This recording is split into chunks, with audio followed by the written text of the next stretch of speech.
May hapon ang atong ebanghelyo naghisgot kabahin sa pag-invite sa atong Ginoo kang Levi aron mahimong iyang tinun-an. Take note, si Levi tax collector, dato hayahay, pero luoy di ay sila sa ilang mga kapwa Hudeo, kay giisip di ay sila nga mga traidor ug makasasala. Nagtrabaho manggod sila sa Roman government nga maoy nagsakop nila pero bati ang dinalhan, so they were condemned as sinners. Luoy. Mga igsuon nga no tuod nga ang atong Ginoo mipili man og mga pobre, simple, mga makasasala aron mahimong apostoles. Nganong dili man mga rich, powerful, and influential people. Mga igsuon, the wisdom of God dili nato matugkad.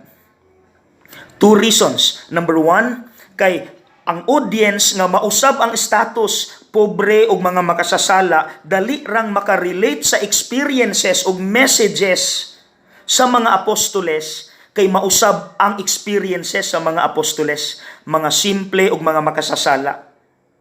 Number two, pinaka-importante, kay buot di ay ipabati ni Kristo, bisan ingon ana inyong kahimtang ayaw ninyo ipakaubos inyong kaugalingon, kay misalig ko ninyo that you can do better things, greater things, na amoy potential to inspire people because built-in ang goodness ninyo.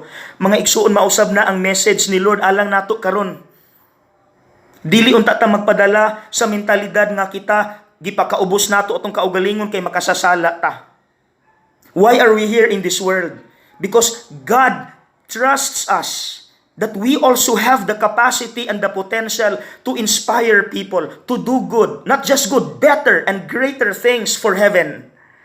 Mga igsuon, hinaot, ma-encourage hinuon ta nga maghimog maayo tungod kay gitagaan ta og bili sa atong Ginoo.